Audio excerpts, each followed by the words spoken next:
بسم اللہ الرحمن الرحیم. امید آپ سب خیریت سے ہوں گے.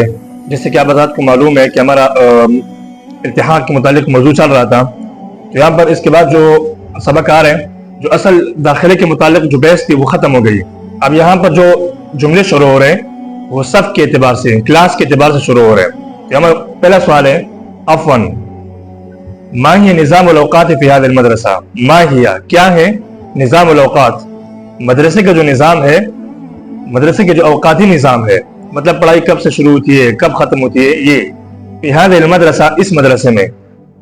جواب ہے تبدأ الدروس، دروس پڑھائی شروع ہوتی ہے، اسباق شروع ہوتے ہیں من الساعة الثامنة تماما، من الساعة الثامنة 8 بجے سے، یعنی پورے 8 بجے سے پڑھائی شروع ہوتی ہے مدرسے کی. یعنی پیریڈ وغیرہ، پیریڈ کو حصص کہتے ہیں. یہ بھی کہہ سکتے ہیں کہ تبدأ الحصص من الساعة الثامنة تماما، کہ پیریڈ شروع ہوتے ہیں پورے 8 بجے سے.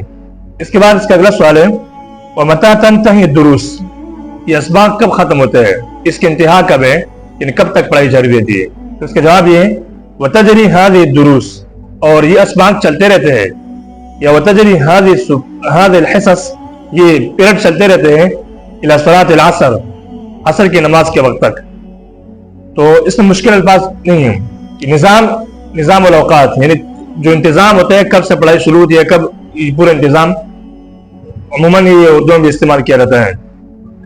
اسی طرح تبدأ، ابتدا، شروع ہونا، اس کے معنی میں.